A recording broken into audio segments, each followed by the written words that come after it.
Hello and welcome or welcome back to my channel. My name is David Novak.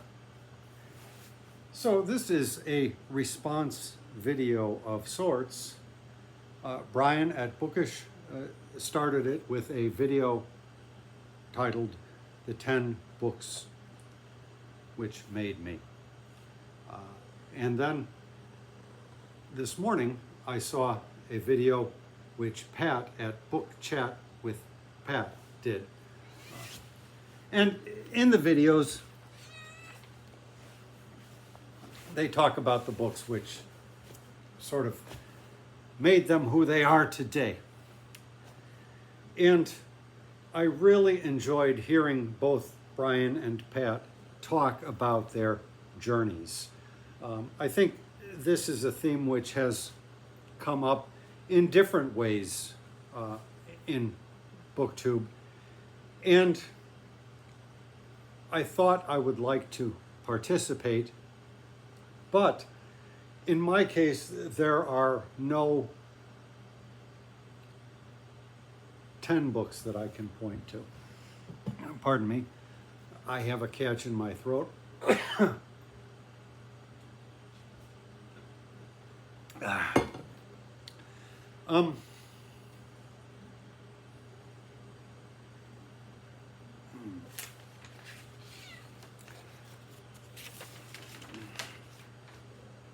Sorry. So,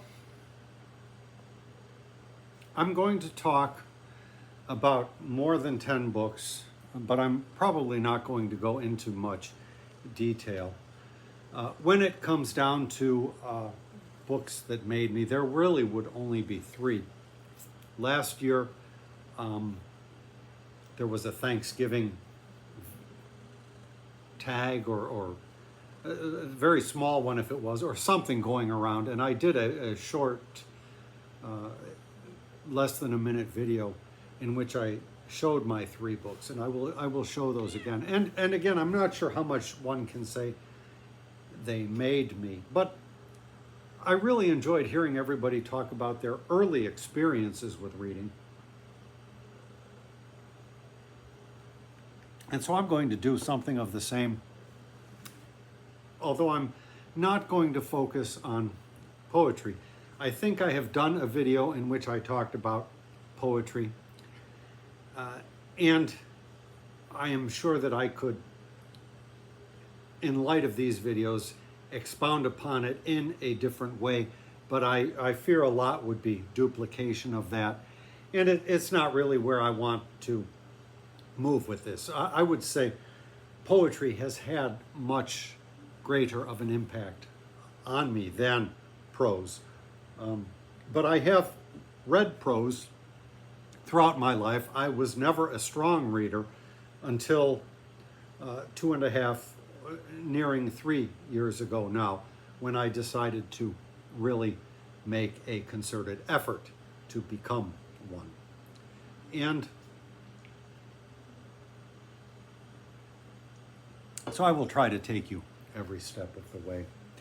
When I was in first grade, my first grade teacher loved this book. It has a 93-cent price, and I think I just came upon it at the clearance shelves at half-price books, so I picked it up. I have not revisited the book, but I remember that she thought it was a marvelous book, and I loved my first grade teacher, and so I loved the book by transference. As it has been only 10 years since the Pushcart War, I was surprised when one of my nephews a few months ago looked puzzled at the mention of a mighty mammoth. Then I realized he had probably never seen a mighty mammoth. He was only 2 at the time of the war, and moreover was living in Iceland, where his father had been sent on a government assignment. That a 12-year-old boy might never have seen a mighty mammoth was understandable. What astonished me was that he had never even heard of one. But I have since discovered that there has never been a history of the Pushcart War written for young people. And I think that there are illustrations in here. Mighty Mammoth would be the truck. Oh, here, I think these are mighty mammoths. And see if we have a, oh, and here's a pushcart vendor. Something happened to the pushcart vendor. So I have not revisited this book, but it certainly cued me in that books were a thing and that there might be something of value in the pages. It was an entertainment, I suppose, but also a bit of a moral lesson. I tend not to go back to things. Now, in grammar school as well, I remember we studied Cheaper by the Dozen. I had that book thrust upon me twice. And that is a book that I did go back to last year. I closed out my reading with a reread of that. And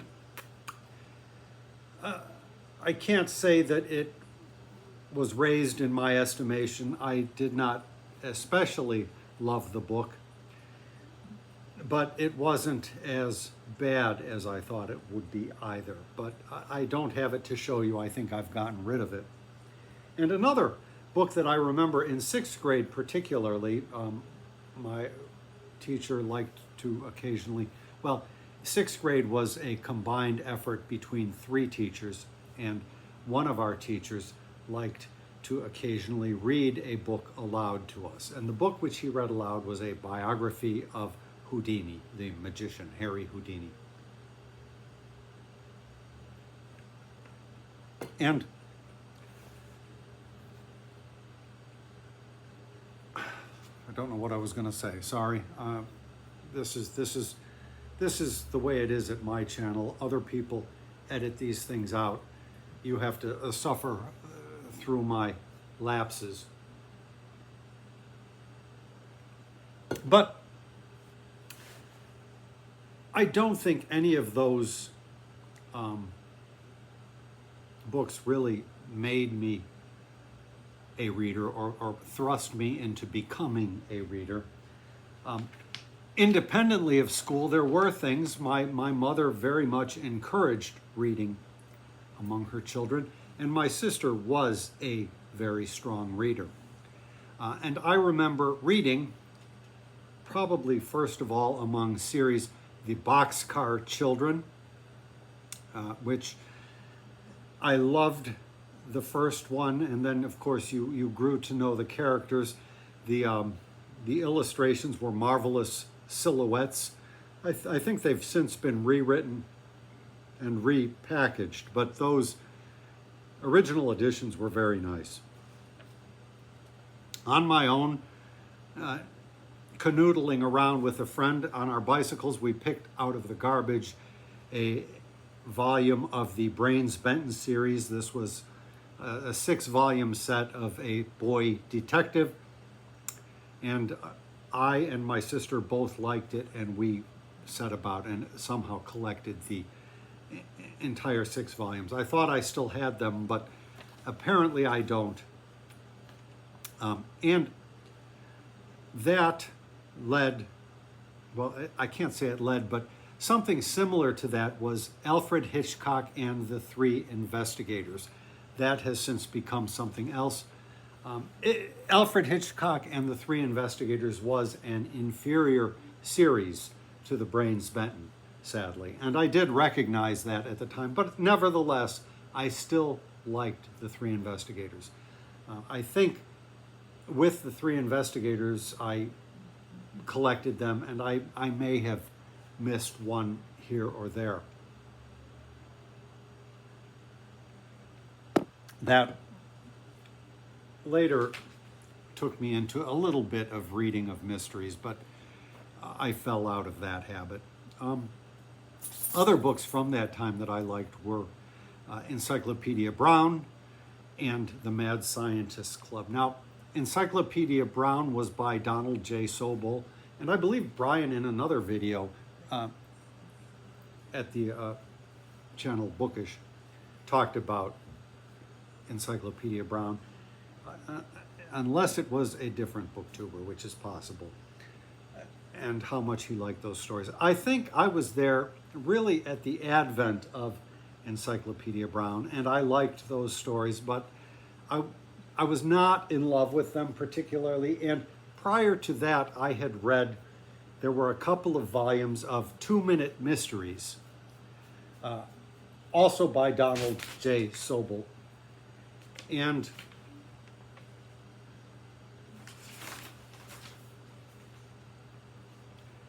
what I learned from those, it was Inspector Heldejan, if you ever read them, from the simultaneous exposure to those works, was that Donald J. Sobel recycled material, and so many of the mysteries that he used in Encyclopedia Brown had, I believe, prior incarnations in the 2-minute mysteries. I think I liked the 2-minute mysteries better than Encyclopedia Brown. Each one was about a 2-page thing, but you realize that 2 pages to exhaust a mystery really must have required much more work on the author's behalf, whereas an Encyclopedia Brown book would have, I think, maybe 4 or 5 stories at the best. So fortunately for the author, Encyclopedia Brown took off, and there ensued many Encyclopedia Brown stories long after I had left that age bracket of reading. But as I say, he was not something that I loved. The Mad Scientist Club I did love, and there were 2 books of short stories of that, and 1 novel, which I think I didn't see the novel until later, and I thought the novel was inferior. But those 2 volumes of short stories were just marvelous. So at this time, my sister was a big reader. She was reading Nancy Drew, Trixie Belden, the Bobbsey twins, which Pat was talking about, and also the Outdoor Girls, which probably nobody remembers anymore.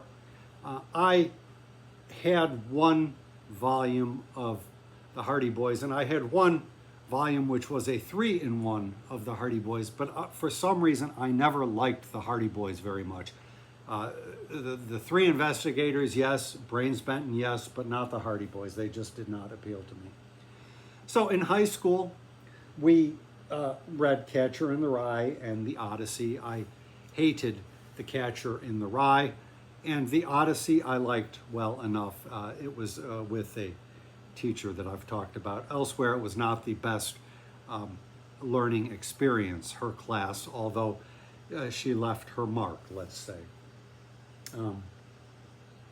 Also independently, probably during that same period, I was reading The Shadow, written by Maxwell Grant, which was a pseudonym for Walter B. Gibson.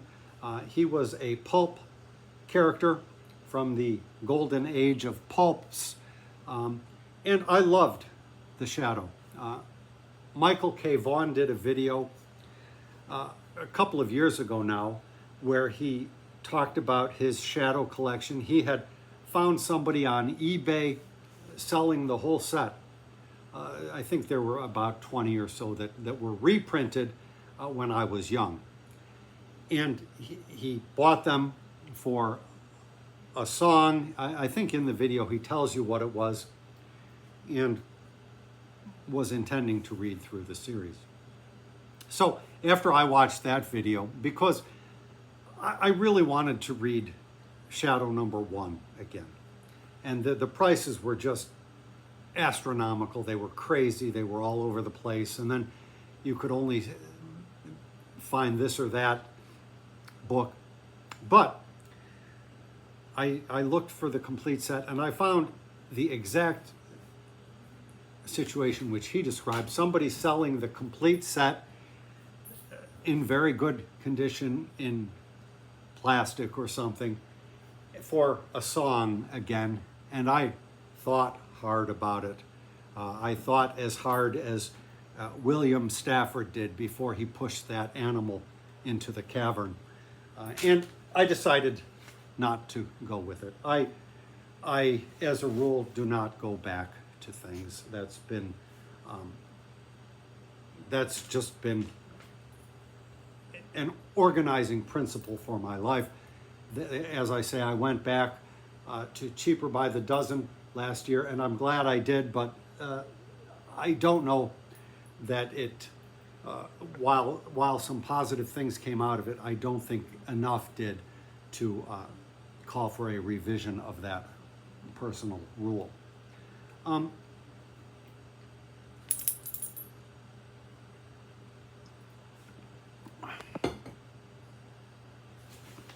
Of course, at that time, I was reading Doc Savage. I did not like Doc Savage nearly as much as The Shadow. And I would have been reading comic books. My friends and I were avid comic book collectors. Marvel only, although I did like The Flash as well. The Flash was a character of unrealized potential, it seemed to me. I had a nice collection of comic books too, and got rid of them all at some point.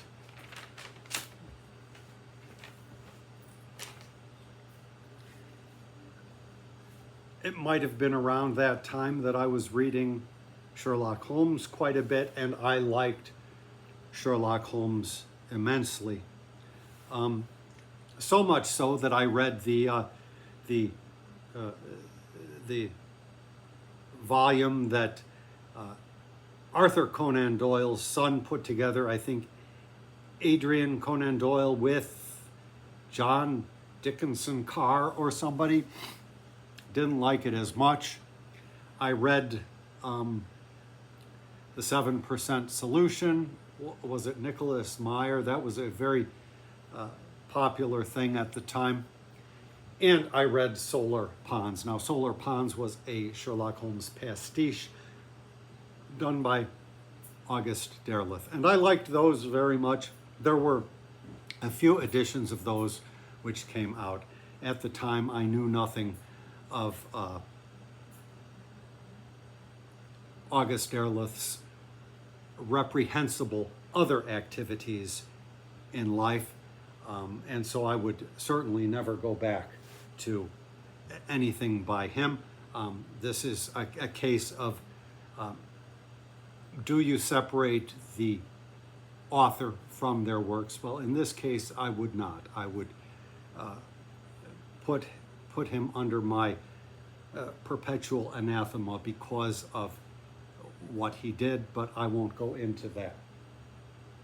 Let's just say he was a staunch advocate for censorship. And probably also around that time, I read The World According to Garp by John Irving, and I liked it, but it never occurred to me to buy another book by the author. And I seem to recall that there was a character called Fletch that I liked very much. I think it was Get Fletch, and I came across one at a used bookstore. Sorry, I've got a cat. A used bookstore as an adult, and took a glance at it and thought, boy, this is pretty cheesy stuff. But I liked it at the time, and I think Gregory MacDonald, possibly the name, and I think he even came up with another character called Flynn. So there were Fletch and Flynn.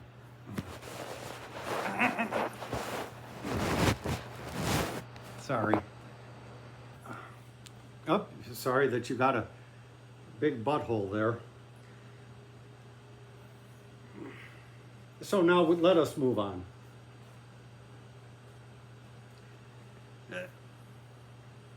I became a writer of poetry, and I'm not going to focus on that. But one of the things that did, and I think this was at my earliest, possibly my earliest years in college,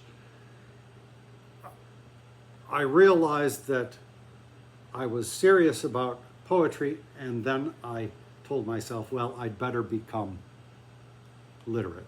And I didn't know what that meant. And so I started with Hemingway and Thoreau. I had two books by Hemingway that I picked up, the Nick Adams stories and A Movable Feast. I liked both of those. I probably liked A Movable Feast more, and I've always thought about trying to pick up the expanded version or the unexpurgated version of that, which came out, I don't know, a decade or so ago, but have never done so. And Thoreau, which I don't know how much I liked it, but the volume that I had also had Civil Disobedience. That's pretty common. And I think it's sort of mirrors where I'm at now a little bit, in that I am trying to pair fiction with nonfiction, which I think is a good habit. And from there, I went on to this or that.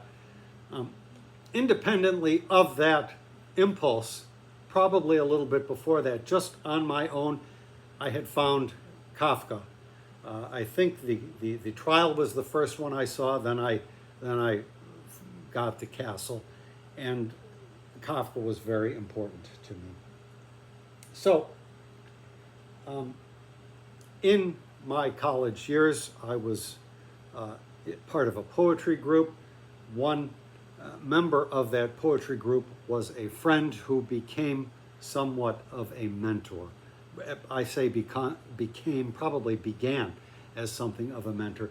It was because of her that I first read Joyce's Ulysses, but she introduced me to, or I take that back, did not introduce me to exactly, but sort of prompted me to read beyond my small little purview, if you will. And she talked highly of Abraham Lincoln, and I read Abraham Lincoln. I'm thinking here now of the time when I made my first journey to Taipei, Taiwan, and this is the stuff that I was reading at that time, and then after. So there was Abraham Lincoln. This was not the book. This is an excellent one volume. It's Da Capo. Library of America has 2 volumes, which are better.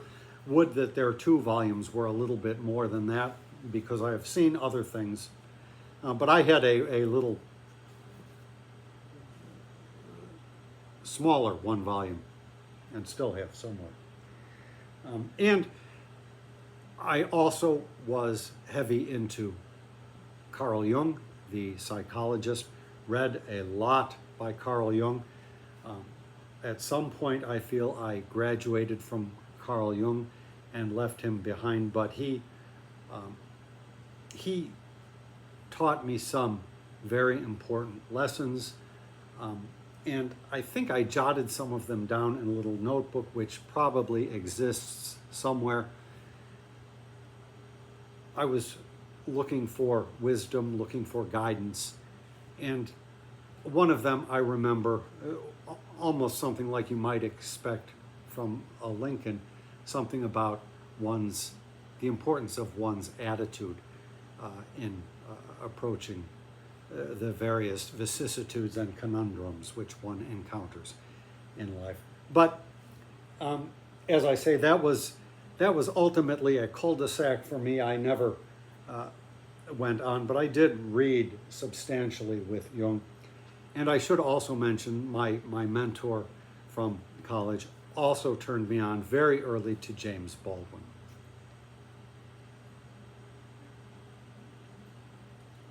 And I read everything that I could get my hands on. Notes of a Native Son, and I think there was a sequel to that. All of his essays. I read a couple of his novels as well.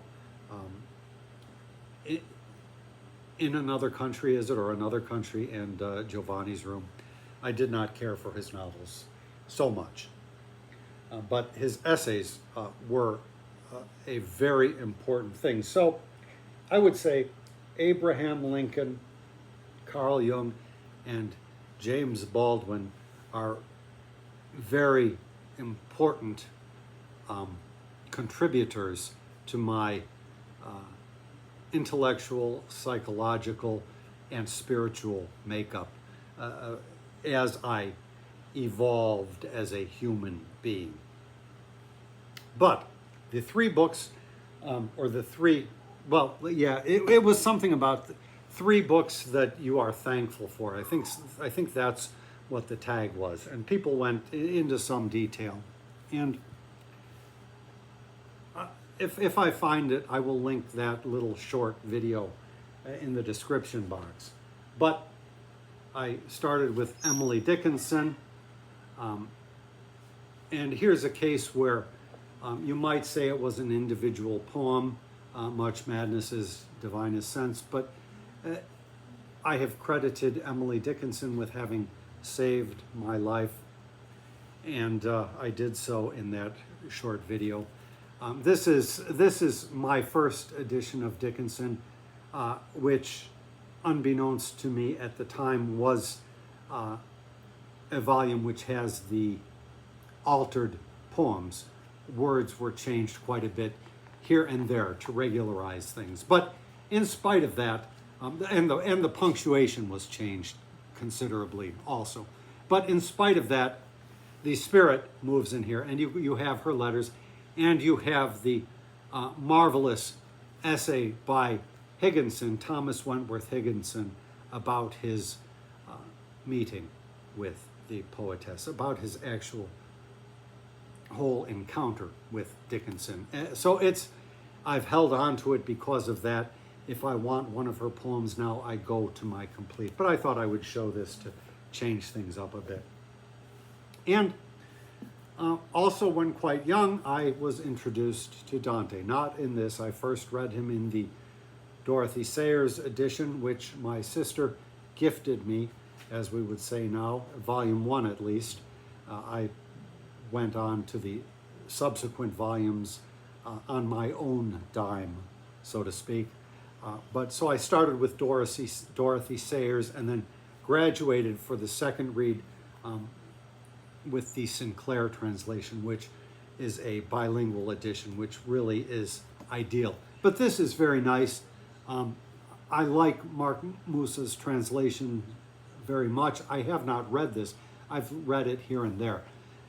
And I have his Vita Nova, which is very nice, A New Life.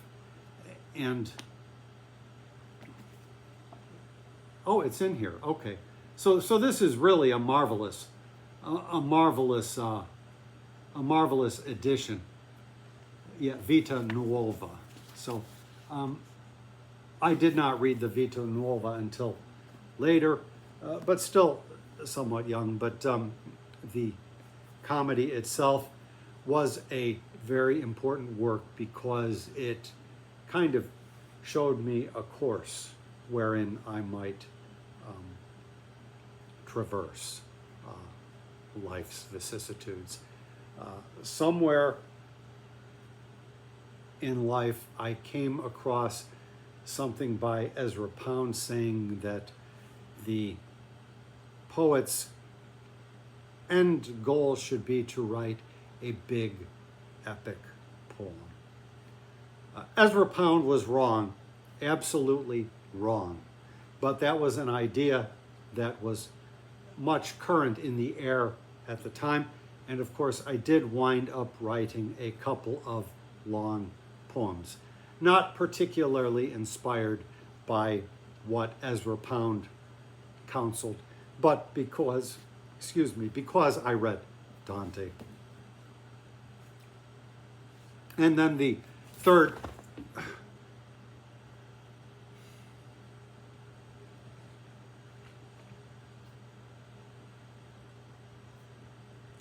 book which I read, which really impacted me from a little bit later, but still young, was Ancient History, Evidence and Models by Moses Finley. I've shown this a million times, and it taught me about history. I was a blank slate at that time, and as I said in the short video, it taught me, in a sense, where I came from, or how to discover where I came from. Because even if we are not studied in history, we have all of this material from our forebears, which influences and impacts us. So we do not exist, even from very early on, as a blank slate. Better to be conscious of what we are influenced by than to be influenced and moved unconsciously. So that is my course. As I say, only 3 of those books really qualify as, quote, having made me, but I'm not even sure with that how much you can say. They have certainly, in many respects, made me the writer that I became. And I suppose intellectually really shaped my development too. But I mean, all of these books left their prints upon me, and I am very happy about the journey. But I feel that as far as being made as a human being, there have been so many other real life events which have had a greater impact. So in terms of my, say, role as a poet, then yes. But other than that, it would take a whole nother video to even attempt to cover all of that ground. And I will not try your patience any longer. Thank you very much for stopping by my channel.